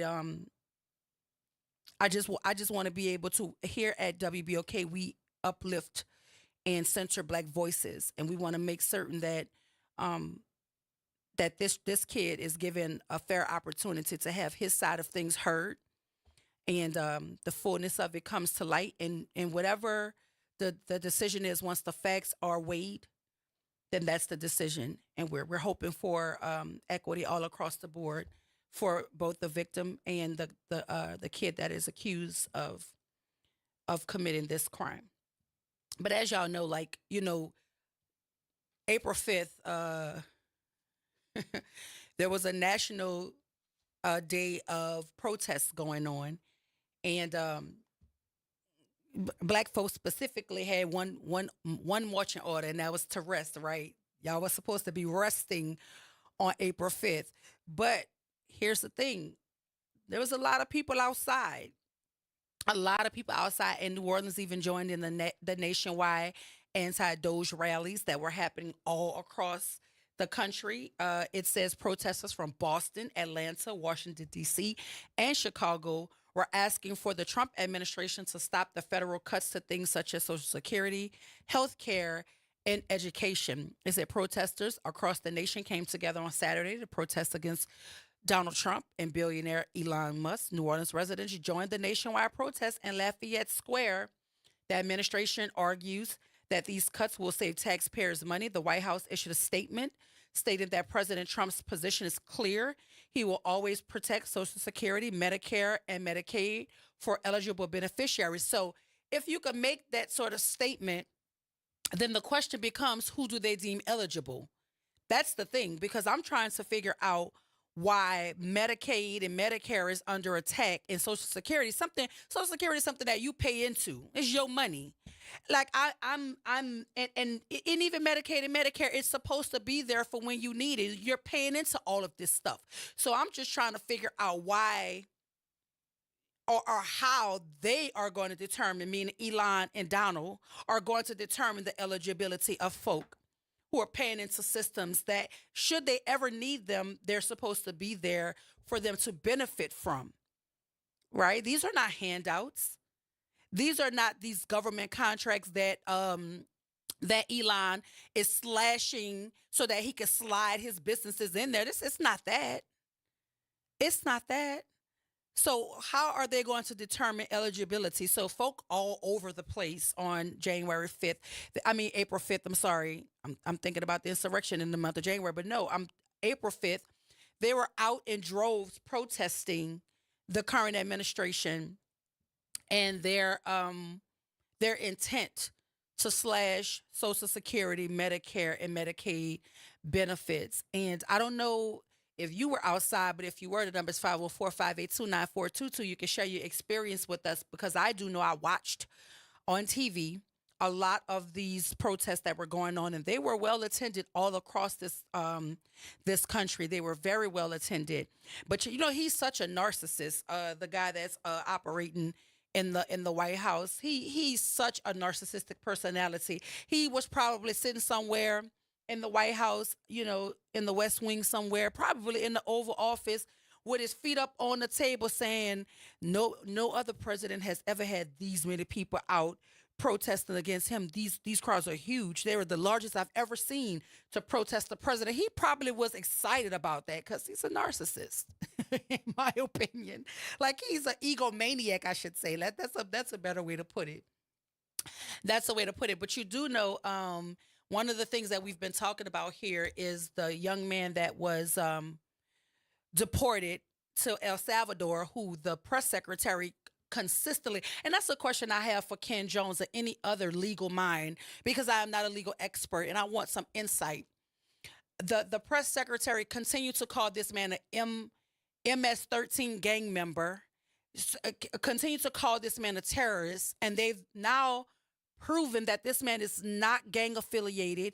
He doesn't have any ties to MS-13. He's a father, he's a husband, and he was deported in error, and they couldn't get him back. But now a judge has ordered the government to return the Maryland man who was accidentally deported, the same man who the press secretary continues to call a gang member, continues to affiliate him with the underbelly of society, saying that he's a terrorist. My question to the legal minds is, what legal standing does this father, this Maryland father and husband, and his family, What grounds do they have to hold the White House accountable to the national lies that have been told about this man and his family? Because it seems to me that if you're going to go around with all the intelligence at your disposal, not be it might not be the most sound intelligence, since you're firing all the competent people and you're putting alcoholics and drug users and wrestling match people into positions. Now, it may not be the most sound cabinet, but you have all of this intelligence at your disposal. How is it that you can't vet a citizen? You can't vet him. You can't look him up. Y'all don't have a database where you can plug his name in and everything comes up. I know y'all do. I watch enough TV to know that you have some sort of database where you can put a name in, and all these watch lists y'all have going on, that man's name is not on either of those things. So how did you make him synonymous with gang activity? At the MS-13, nonetheless, how did you do that? Based on what?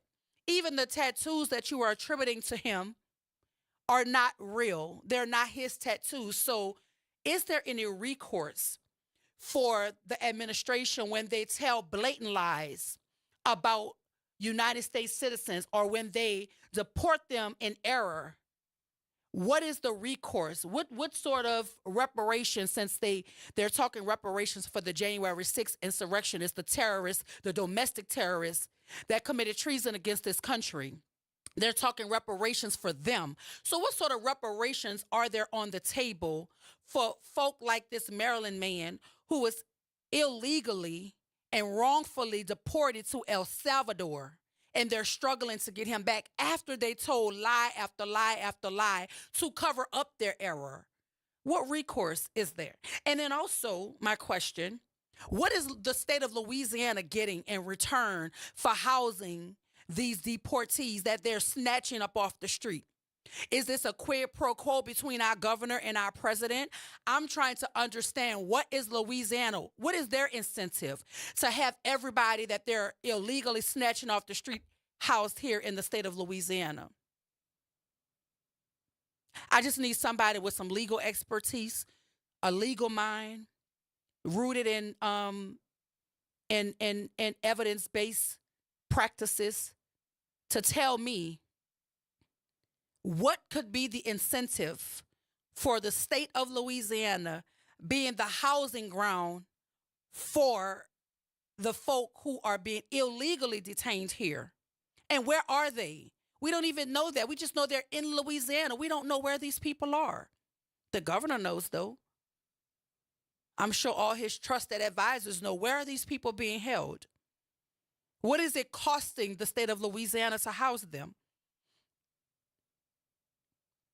Where are they? Are they in these shiny new prisons that y'all are building all over the place? Because it is my understanding that Louisiana is in the process of building seven new prisons, jails, whatever word you want to put on it. 4 of them are supposed to be geared toward children, and 2 are supposed to be for women. So is that one that's left over somewhere out there? Is that where you're housing all of the folk who are being snatched off the street by plainclothes ICE officers who are not identifying themselves, who look like gang members with their ski masks on? What is the benefit to our state to be doing this? And what are the policies and procedures? Like, what are the checks and balances? Because if they're illegally snatching them off the street, then surely we're illegally housing them. We're illegally detaining them. Can they then come back and have some sort of legal recourse against the state of Louisiana, just as they should the United States government?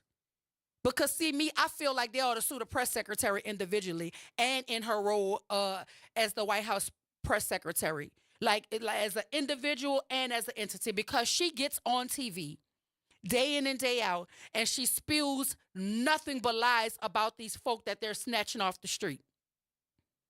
She said that they were here illegally. They had legal documentation. She said they were MS-13. They're not gang affiliated. She called them terrorists. This man is a husband and a father.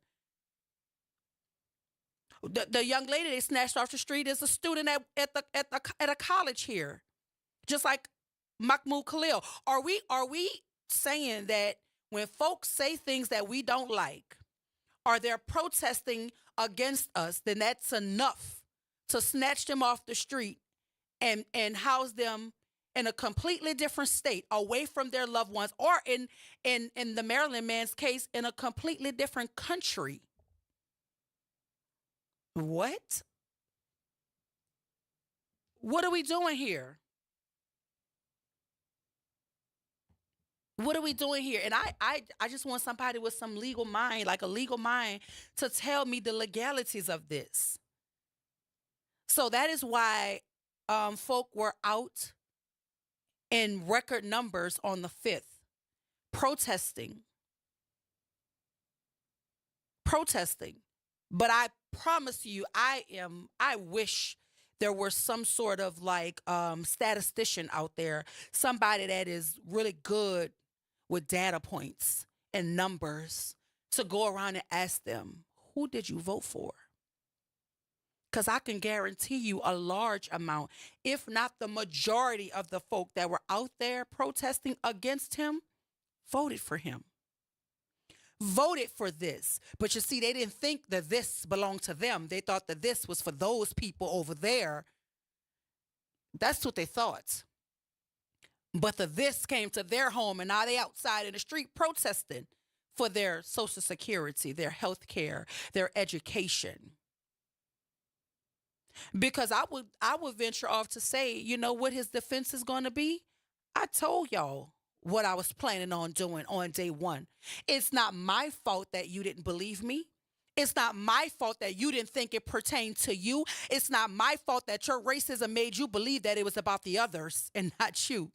That's what his defense is going to be. I know that's what mine would be, because he told it to you.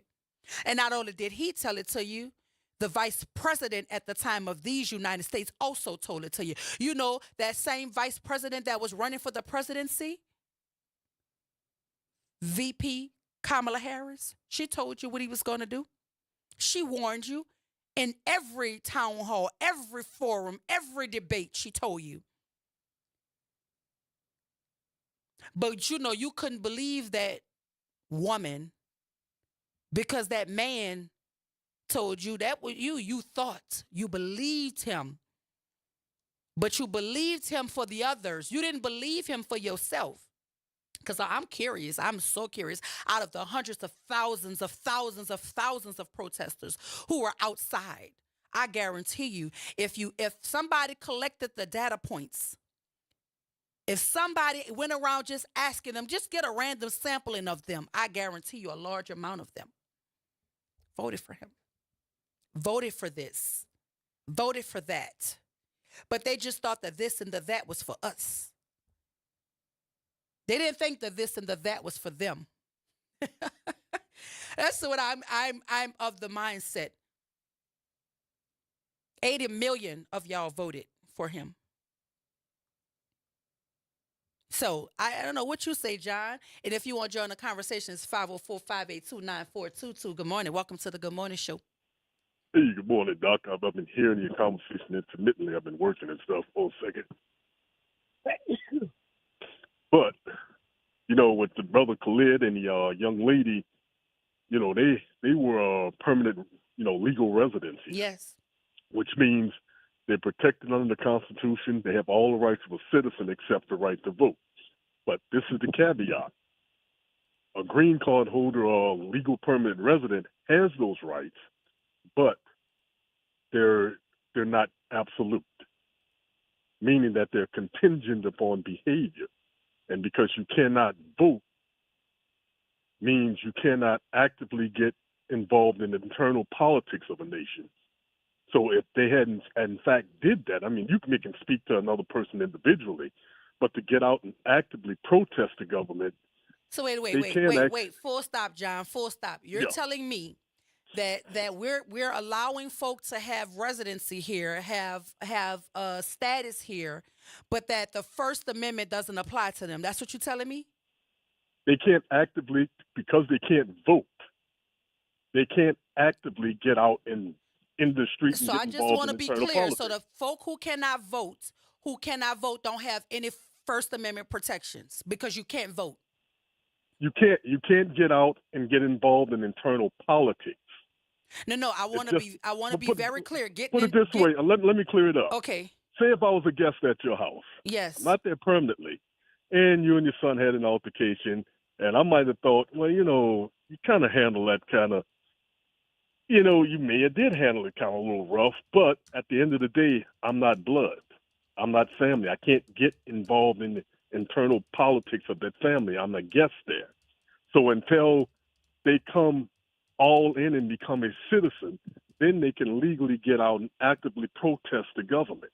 And that's the same in any country. Any country, you got Americans that are citizens in other countries, permanent residents.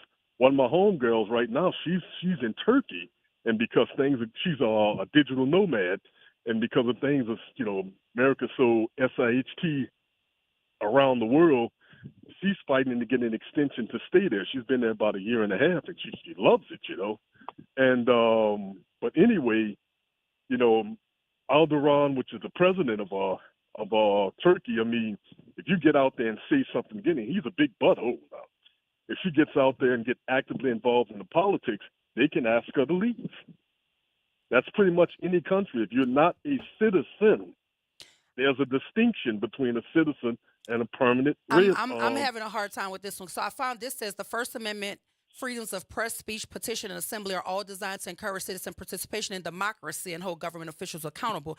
Yet the First Amendment never cites the right to vote, the ultimate check on government corruption and incompetence. So I'm just having a hard time understanding that what you're telling me is, and this is why I talk to folk who's smarter than me, because I really want to understand. I'm smarter than you. I'm not saying that. No, not you. I'm just saying this is why I like engaging in conversation with people who are smarter than me, because there's always something to know. I'm trying to understand this here. So they had the right to be here as citizens in terms of their permanent status. Not as citizens. Get the verbiage right. So as residents, we're gonna call them residents. Yes, because you're not a citizen until you swear the oath and be granted citizenship. There's a distinction between a resident and a citizen. That there is a distinction. So, but there are citizens here that don't have the right to vote. Are you telling me that the citizens here who don't have the right to vote, by whatever means they don't have the right to vote, that they cannot get in the street and protest against inhumane conditions in their environment? Well, if they're citizens here, even if they don't have the right to vote, yes, they can, because they are citizens here. Okay, I'm gonna have to. My brain is working because I'm trying to understand. If they were all the same, then what is the difference in Hey, I just walked across the border yesterday. I decided to live here. Well, that's not the same as walking across the border, because here's the thing: the young lady from Columbia was a student at Columbia, so there had to be some things that made her permissible to be here, and she was walking on her college campus and was snatched off the street of her college campus because she participated in speech that was considered adverse to the administration. That to me is a problem. No, legally, they can do that. It's just that it had never been enforced in this country like it is in other countries. But when you speak against the government as a non-resident, they can't ask you to leave. You're interfering in internal politics, and you're not a citizen. They can legally ask you to leave. Okay, I'm just going to dig into it because it's not sitting well with my spirit. I know. I mean, liberals tend to conflate everything together in this concept of we all one, this global type concept, but the world doesn't really operate like that. There's an in-group and there's an out-group. If you hadn't officially become a part of the team, you cannot get involved in any of the internal politics. Well, I think that's kind of strange, considering if I can come here and give you my money to attend your universities and pay to be at a place, and then somebody can come on those same grounds where I paid to be and snatch me off the street. It's not strange. That's very strange to me. It's not strange because, and I'm gonna let you go. If anything goes sideways, they cannot employ you to serve in the military. They can't do to sit on the jury, and if things go sideways, you can get up and go home.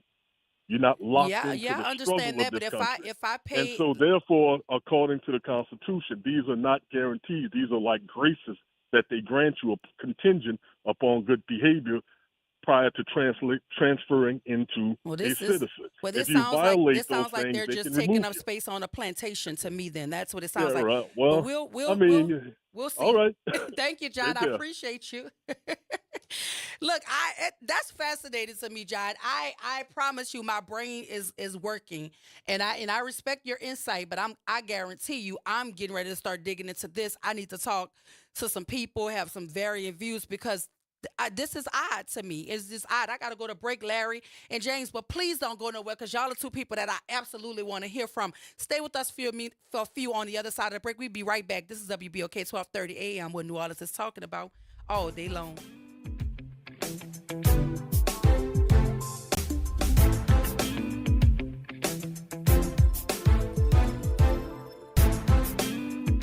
This is your news update for WBOK 1230 AM from WDSU. For all your news and weather, watch WDSU News, New Orleans' leader in live, local, late-breaking news. Today at noon and 4 p.m. Much cooler start to the week, mostly cloudy with on and off again scattered showers. A lot of this ends in the afternoon. We're not expecting a washout though. Highs only rise to the mid-60s and a little breezy as well. Cool tonight, lows in the 40s on the North Shore and 50s on the South Shore. Highs back in the 70s Tuesday with sunshine this week. From the WDSU First Warning Weather Center, I'm Raven Richard. Hey everybody, it's Graylin Bryant Banks. And Kimber White Dupree. From the front porch, y'all. You know how we do every Monday. It's Moving Monday. And Tuesday is Trivia Tuesday. And y'all know we have nothing but bad cheering coming through here on Wednesday. But stick with us. On Thursday, we travel. That's right. And Friday's Free Your Mind Friday, so get your brass up. Something on your mind? Want to get it off your chest? Holla at your people. WBOK 1230 AM, the station you listen to. All day long. It's Off the Top with Norman Robinson on WBOK 1230 AM. Deceitful, exasperating, incompetent, and just right out lying are all words that come to mind when thinking about the Trump administration's attempt to explain how a high-level classified war conversation about a planned U.S. military bombing attack against the Houthi terrorists in Yemen ended up on an unsecured private chat app called Signal. The document ended up being sent to the chief editor at Atlantic Magazine. And that, my friends, is jaw-dropping. The Atlantic revealed that the planned attack in Yemen was being discussed in text messages among National Security Advisor Mike Waltz, Defense Secretary Pete Hegseth, members of the intelligence community, and other Trump administration officials. Defense Secretary Hegseth and the White House, among others in the group, scrambled to contain the fallout. Hegseth told reporters that, quote, they even changed the title to attack plans because they know it's not war plans, end quote.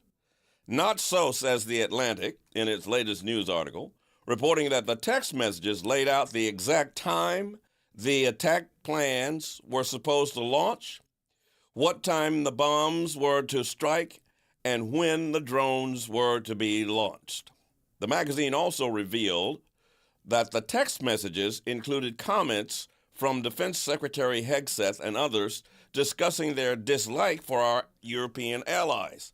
Not surprising, our allies view the unsecured group chat as a security breach that could factor in on their decisions about sharing intelligence information with the United States. Allies aside, I can only imagine what such a reckless and irresponsible act by high-level defense and intelligence official does to the morale and confidence of the rank and file of the U.S. military, who depend on these top-level officials for their safety and security. Will anyone in the Trump administration be held accountable for this disaster? You would be held responsible if you shared a confidential business plan like this, and they should be held responsible too. This is Norman Robinson, Off the Top. Saints of God, it's time for us to tell you the truth. It's time for you to start your 21-day challenge. Don't take another day. Do it right now. Call 504-701-4711. That's the Whole Water Stove, Pastor David Impartan Sr., the host of Change Your Water, Change Your Mind. This is the water that's designed to change your body, the way you think, the way you act, and the way you look. Why don't you start your 21-day challenge today? For $35, you can start it right now. Call me so we can set up your appointment. 504-701-4711. That's 504-701-4711. Change your water, change your mind. Welcome to Liberty Bank and Trust, where your financial journey transforms communities. Since 1972, our customized banking solutions power your dreams and fuel your community growth.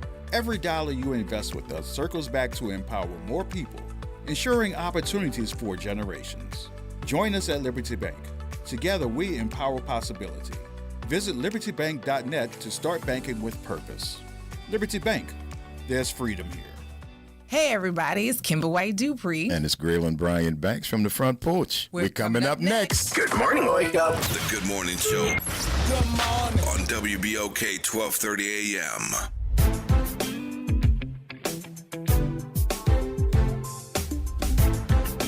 We are back. Happy Monday. Welcome back to the Good Morning Show. I'm your host, Dr. Oshana Wine. Shout out to Naira Sanders for keeping me laughing during the breaks. Listen, John, I found it says, while green card holders have the right to protest and express their views, the government can still detain or deport them if they are deemed a security risk or if they violate immigration laws. So here's the question. What security risk were they violating, or what immigration law were they violating? Because, again, the man wasn't MS-13. He wasn't a domestic terrorism. The young lady snatched off Colombia. She wasn't either. Mahmoud Khalil wasn't either. So if that is the case, if the parameter is they are deemed a security risk or if they violate immigration laws, did that happen in these cases?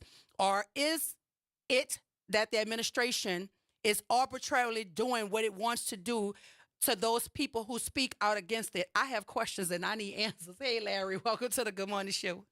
Hello, Dr. Wise. How are you, darling? I'm good. You know, I never try to patronize you because I can't win. So ain't no sense of me trying. But I always give you your props because you're a great educator. You got a degree. What's your degree in? Education? Yes. I think you're so, Education, yes. yeah, and you're very astute at it. And you know, you can change lanes and be good at other things too. I see that. But this deportation, this thing here, when I talk to other black people about politics out there, that never comes up. You know why? Because when we voted for the presidency, now I wasn't really a Kamala Harris kind of person, but she was a sister. And I was going out with the ship against that orange man on the other side that we seen that didn't do nothing for America, that would really send it the way it's going now. So I heard a white podcaster on TikTok, YouTube, say we owe black people for trying to save the country. Said we should have listened to you guys. We should have, because y'all are the only ones that came out in large percentages and voted for Kamala Harris, not Latinos. And see this guy, you named the Palestinian? Look, man, Dearborn, Michigan, have a great big Palestinian population. Yes. You know who they voted for? Trump. I do know. Then they got mad. They got mad because he turned them and said, we're going to make it out the Riviera. We're going to tear down Gaza. Yeah. Nah, but y'all already did.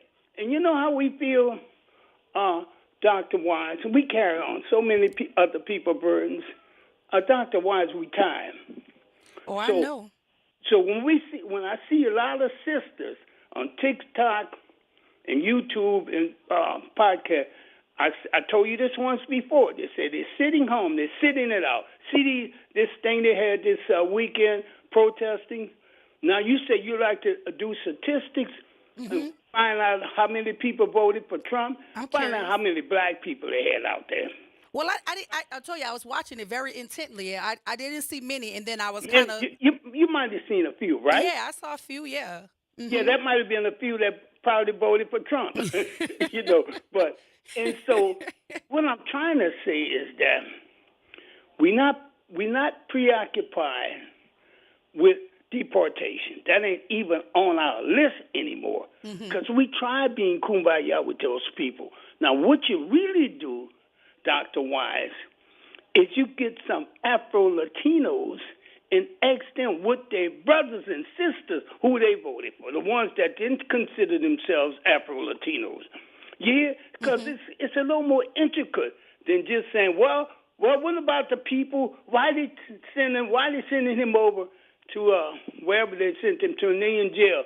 You know what black people feel? Most of them I've been hearing, they don't give a dude about that. Oh, no. Listen, I got to take James' call before we go, but the reason I am watching it is because I want to know where the line is.